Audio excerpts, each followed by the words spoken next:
বিশুদ্ধ পানীয় জল, নেই বিদ্যুতের লাইন। চরম অবহেলায় দিন কাটছে শিশুদের।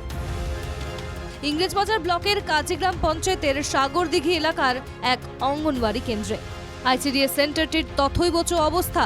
গ্রামবাসীদের অভিযোগ, বারবার জেলা প্রশাসন ও জনপ্রতিনিধির কাছে আবেদন জানালেও তাতে কোনো কাজ হয়নি।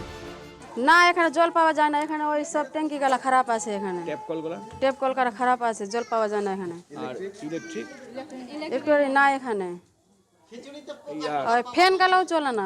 এখানে তালা মারা দেখছি।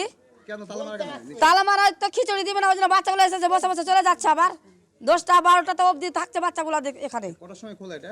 এটা খুলে 9টাতে, কোনোদিন হয়তো 8টাতে। আজকে খুলেছে না, আজকে খুলেন, আজকে বন্ধ। আইসিডিএস কর্মীর সাফাই, সেন্টারে চাল ডাল না থাকায় তিনি সেন্টার খুলেননি। হেল্পার তো চাল ডালও তো শেষ হয়ে গেছে, খাবার নেই, খাবার বন্ধ। ওই জন্য হয়তো হেল্পারের শরীর অসুস্থ, আমি ফোন করেছিলাম, ওই জন্য আসতে পারেনি, এই জন্যই বন্ধ। অঙ্গনওয়াড়ি কেন্দ্রটি বন্ধ থাকায় শুরু হয়েছে রাজনৈতিক চাপানোতর। এই তৃণমূলের রাজ্য সরকারের আমলে সমস্ত পরিষেবাগুলো অবহেলিত হচ্ছে। অ্যাডমিনিস্ট্রেশনে কেউ এগুলো দেখার কিছু নেই। আইসিডিএস সেন্টারটা আজকে বন্ধ আছে। শিশুরা, বাড়ির লোকেরা গিয়ে খাবারের জন্য ফিরে আসছে, তালাবন্ধ অবস্থায় দেখে ফিরে আসছে।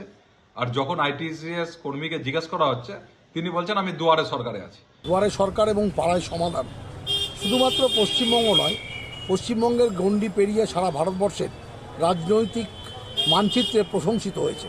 দুয়ারে সরকারের ক্যাম্প থেকে প্রোভাইড করা সম্ভব হলো, সেটাও মানুষকে ডেকে তাদেরকে জানানোর ব্যবস্থা রয়েছে।